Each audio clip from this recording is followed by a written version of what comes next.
Hello viewers, welcome to my channel online classes. और आज हम स्टार्ट कर रहे हैं 12th क्लास मैक्रो इकोनॉमिक्स अध्याय 3 मुद्रा और बैंकिंग। और ये चैप्टर भी काफ़ी बड़ा है, इसलिए हम इसको भी 3-4 पार्ट्स में डिवाइड कर देंगे, जिसमें से पहला पार्ट हम आज कर रहे हैं।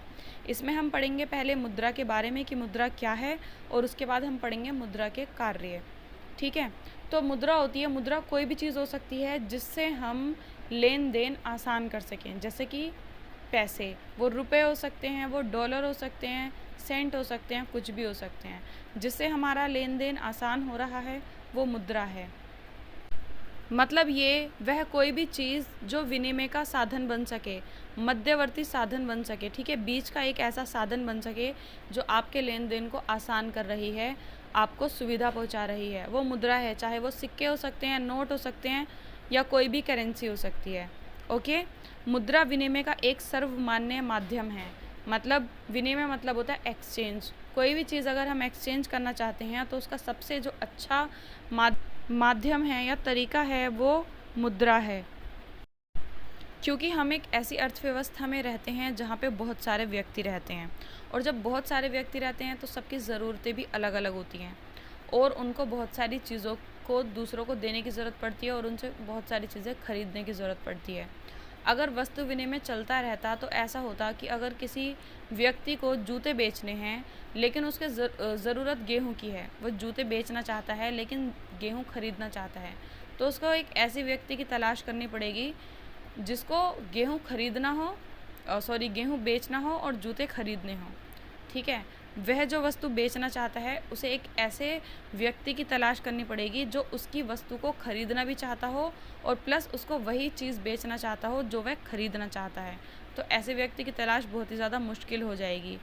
तो इसलिए मुद्रा सर्वमान्य माध्यम है, बहुत ही अच्छा माध्यम है, क्योंकि इसके लिए हमें किसी को जूते या गेहूँ बेचने की ज़रूरत नहीं है। हम रखते हैं अपने पास कोई भी करेंसी, और उससे क्या होता है, हमें जो भी ख़रीदना है हम सिर्फ पैसे देते हैं और वो चीज़ खरीद लेते हैं।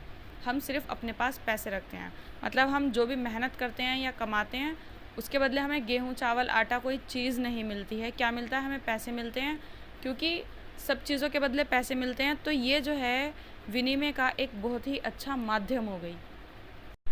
अगर ऐसा होता कि कोई व्यक्ति सिर्फ अकेला होता, किसी देश में अकेला रह रहा होता या किसी टापू पे अकेला रह रहा होता, उसे कुछ खरीदने या बेचने की ज़रूरत ही ना पड़ती, ना लेन देन की ज़रूरत पड़ती, तो हो सकता है उसको मुद्रा की भी ज़रूरत नहीं पड़ती। लेकिन हम एक ऐसे समाज में रहते तो नहीं हैं, हम एक ऐसी अर्थव्यवस्था में रहते हैं जहाँ पे बहुत सारे व्यक्ति रहते हैं और हमें इन चीज़ों की ज़रूरत होती है, इसलिए मुद्रा की भी ज़रूरत है। और इसलिए मुद्रा विनिमय का एक सर्वमान्य माध्यम है। विनिमय मतलब होता है एक्सचेंज, वस्तुओं का लेन देन, चाहे वो वस्तुएं हों चाहे वो सेवाएं हों। मान लीजिए अगर मुद्रा ना होती, आपको किसी डॉक्टर के पास जाना होता, तो डॉक्टर को आप दिखाते तो आप फीस के बदले उसको 2 किलो चावल दे देते। अब उस 2 किलो चावल की तो उसको ज़रूरत थी नहीं। अब वो अगर डॉक्टर को कुछ ज़रूरत होगी, उसको और ज़्यादा दवाइयाँ मंगवानी होंगी, तो वो एक ऐसे व्यक्ति की खोज करेगा कि जिसको वो 2 किलो चावल दे सके और दूसरी दवाइयाँ वो खरीद सके। तो इस तरीके से चीज़ें कितनी ज़्यादा मुश्किल हो जाती। इसका मतलब हम ये कह सकते हैं कि मुद्रा एक ऐसी मध्यवर्ती वस्तु है जो लेन और देन यानी कि लेन देन दोनों को ही सुविधाजनक बना देती है। लेकिन मुद्रा सिर्फ विनिमय का ही साधन नहीं है, मतलब सिर्फ वस्तुओं और सेवाओं को एक्सचेंज करने का ही साधन नहीं है, इसके और भी बहुत सारे कार्य हैं। और वो कौन कौन से कार्य हैं, और मॉडर्न इकोनॉमिक्स में तो मुद्रा के और भी अलग अलग कार्य हैं। वो कौन कौन से कार्य हैं वो हम देखते हैं। 3.1 मुद्रा के कार्य। यहाँ पर कार्य मतलब है काम, कि मुद्रा और भी क्या क्या काम करती है, मतलब और भी किस किस काम में आती है।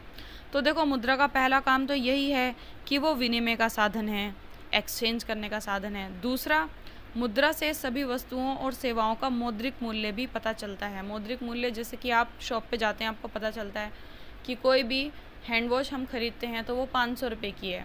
ठीक है, कोई भी अगर हम दीवार वाली वॉच खरीदते हैं तो वो 200 रुपये की है, या फिर कोई पेन खरीदते हैं तो वो 10 रुपये का है या 5 रुपये का है। मतलब हमें हर चीज़ की एक कीमत पता है। अगर सिर्फ वस्तु विनिमय हो तो हमें किसी चीज़ की कीमत ही पता नहीं होगी। कोई हमसे पूछेगा कि ये वॉच कितने की खरीदी, तो हम कहेंगे मैं तो उसको 10 किलो चावल देकर आई थी और उस 10 किलो चावल के बदले में उसने मुझे ये वॉच दी है। तो इस तरीके से क्या वस्तुओं की कीमत का पता चल सकेगा? तो पहला काम तो मुद्रा का यही हो गया कि वह विनिमय का साधन है। दूसरा काम क्या हो गया कि वस्तुओं और सेवाओं का मौद्रिक मूल्य इससे पता चलता है, मतलब उसकी कीमत का पता चलता है कि किस चीज़ की कितनी कीमत है। कोई वस्तु महंगी या फिर सस्ती हो सकती है। अब ये हमें कैसे पता चलेगा? ये हमें मुद्रा के आने से ही पता चलेगा। जैसे कि फिर से हम एक एग्ज़ाम्पल ले लेते हैं, एक कलम 10 रुपये की है और एक पेंसिल 2 रुपये की है। तो हम कैसे मानेंगे कि जो 10 रुपये की कलम है वो महंगी है और 2 रुपये की जो पेंसिल है वो सस्ती है? फ़िलहाल तो हमें इसका मौद्रिक मूल्य पता है, इसलिए हम आसानी से बता सकते हैं वो 10 रुपये की है, वो महंगी है, वो 2 रुपये की है तो सस्ती है। लेकिन अगर ये विनिमय में, वस्तु विनिमय में होता, वस्तु विनिमय में इस तरीके से होता, तब हम इसका पता नहीं लगा सकते कीमत। अब हम इसकी कीमत कैसे पता लगाएंगे? अगर हम मानते हैं कि एक कलम 10 रुपये की है, मतलब एक कलम के बदले में 5 पेंसिलें आ सकती हैं। कैसे पता लगाया हमने? उसको डिवाइड कर दिया, 10 को 2 से डिवाइड कर दिया, मतलब 5 पेंसिलें आ सकती हैं। अगर हम माने कि एक पेंसिल में कितनी कलम आ सकती हैं, तो एक पेंसिल हम लेंगे और 10 रुपये की एक कलम है तो डिवाइड करेंगे 10 से, तो आंसर हमारा आएगा 0.1, मतलब एक कलम भी उसमें नहीं आ सकती। तो इस तरीके से हम ये पता लगा सकते हैं कि मुद्रा की जो कीमत का स्तर है वो बढ़ रहा है या घट रहा है। मुद्रा की क्रय शक्ति क्या है, मतलब मुद्रा किस चीज़ को खरीद सकती है, किस चीज़ को नहीं खरीद सकती। उसकी क्रय शक्ति मतलब उसे कितने में खरीद सकती है और कितने में नहीं खरीद सकती।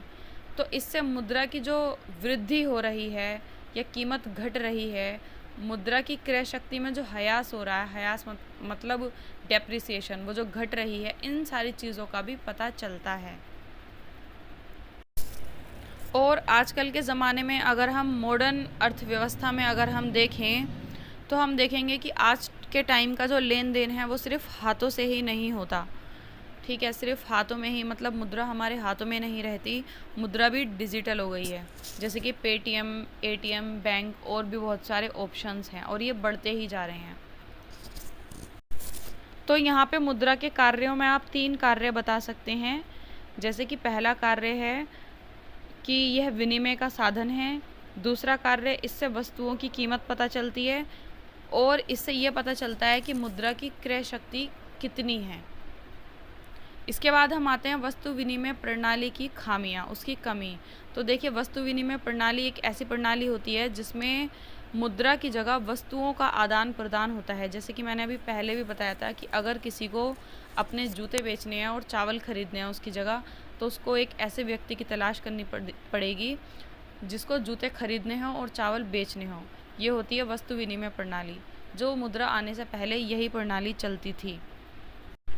इसकी वैसे तो बहुत सारी कमियां हैं, लेकिन इसकी सबसे बड़ी जो कमी है वो ये है कि इसको लंबे समय के लिए सेव नहीं कर सकते।